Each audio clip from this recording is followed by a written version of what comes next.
লুকিয়ে অভি ও ছুটির সত্যি জানতে এসেই এবার অভির কাছে ধরা পড়ল ঝুমকি। হ্যাঁ বন্ধুরা, আমরা এমনটাই দেখতে পারবো প্রতিজ্ঞা ধারাবাহিকের পরবর্তী চমকে। সকলের সামনে যখন অভি ও ছুটি খুব ভালো সম্পর্ক রয়েছে তাদের, এমনটা নাটক করে, এতে করে তখন ওই ঝুমকি ও ঈশা ক্ষিপ্ত হয়ে যায় এবং তারা প্ল্যান করেছে এবার যেভাবেই হোক না কেন আজকেই ওদের সমস্ত সত্যি সকলের সামনে আনবে। আসলে যে ওদের মধ্যে সম্পর্ক তেমন ভালো নয়, শুধুমাত্র লোক দেখানোর সম্পর্কই রয়েছে ওদের মধ্যে, এটাই সকলের সামনে তুলে ধরবে। আর এতে করে তখন ঝুমকি ঈশাকে বলছে চলো আমরা ওদের ঘরে আড়ি পাতি এবং শুনতে পাবো তাহলে সমস্ত সত্যিটা। আসলে ওরা সামনে কি প্ল্যান করছে সবটাই তাহলে আমরা জানতে পারবো। এতে করে তখন ঈশা বলতে তার কোনো দরকার হবে না, তুমি চিন্তা করো না, ওদের আজকে জানালা একটা খুলে রেখে এসেছে আর ওর মাঝখান দিয়েই আমরা দেখতে পাবো যে ওদের আসলে সমস্যাটা কোথায় এবং ওরা কেন বা এরকমটা করছে আর আমরা যেটা সন্দেহ করছি সেটাই সত্যি কিনা। আর এতে করে তখন ঝুমকি বেশ খুশি হয়ে যায়। যখনই তারা ঘরে আসে ঠিক সেই মুহূর্তে ছুটি অভিজ্ঞ যে আপনার এই সমস্ত ড্রামা না করলেও চলতো, আপনি কেন এরকমটা করলেন আমি সেটাই বুঝতে পারছি না। 1 বছর পর আমাদের সমস্ত সম্পর্ক শেষ হয়ে যাবে, তখন এতগুলো মানুষকে যে আপনি কষ্ট দিয়েছেন তার প্রতিদান আপনি কিভাবে দেবেন।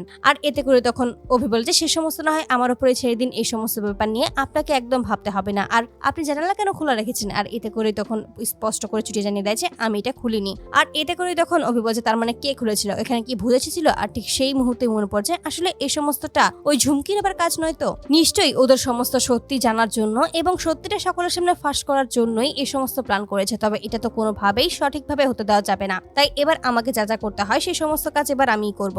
অভি যখনই জানালার কাছে আসে ঠিক সেই মুহূর্তে দেখতে পায় আসলে ওই ঝুমকি ও ঈশা এই জানালার দিকেই এসে এগিয়ে আসছে। আর এতে করে তখন বলছে এবার হয়েছে, এবার তোমাদেরকে হাতে নাতে ধরবো। এই বলেই তখন ছুটিকে চুপ করতে গিয়ে তারা অনেকটা কাছাকাছি চলে আসে। আর ঠিক সেই মুহূর্তেই ঝুমকি উকি দিয়ে তাদের এই সমস্ত কিছু দেখে ক্ষিপ্ত হয়ে বলছে এই সমস্তই তাহলে চলছে, তার মানে কি আমি যেটা ভেবেছিলাম সেই সমস্ত কিছুই মিথ্যে? তার মানে ওদের সম্পর্কটা কি সত্যি অনেক ভালো দিকে গড়িয়েছে? ওরা সামনে যেরকমটা দেখায় ওদের ভেতরেও কি ঠিক সেরকমটাই সম্পর্ক? এই সমস্ত ভাবতে ভাবতেই যখনই ভাবনায় মগ্ন হয়ে থাকে ঠিক সেই মুহূর্তেই দেখা যায় যে অভি দরজা খুলে কখন যে তার পাশে এসে দাঁড়িয়েছে সেটা সে নিজে জানে না। ঠিক সেই মুহূর্তেই তাকে টানতে টানতে তার ঘরের দরজার কাছে এসে দাঁড় করায়। আর তখনই বলছে এই সমস্ত নোংরামি এখন বাদ দাও, এই সমস্ত কাজ করে নিজেকে কতটা ছোট প্রমাণ করতে চাইছো সেটা কি তুমি নিজেও বুঝতে পারছো না? তোমার কি মনে হয় আমি যদি এই সমস্ত কথা একবার ঠাম্মি কি বলি তাহলে ঠাম্মির কি অবস্থা হবে সেটা কি একবার ভেবে দেখেছো? ঠিক তখনই ঝুমকে বলে যে এই সমস্ত কথা মানে আমি কি বা করতে এসেছিলাম? আর তোমরা নতুন করে আলাদা করে একটা বিছানা নিয়ে এসেছো, সেটা কেন নিয়েছো সেটা কি আমরা একবারও দেখতে চাইবো না? অভি তখন স্পষ্ট করে বলে দেয় যে আমি তো সবটা বলে দিয়েছি যে আমি কেন আলাদা একটা বিছানা এনেছি, তাহলে তোমাদের এত কৌতূহল কিসের আমি তো সেটাই বুঝতে পারছি না।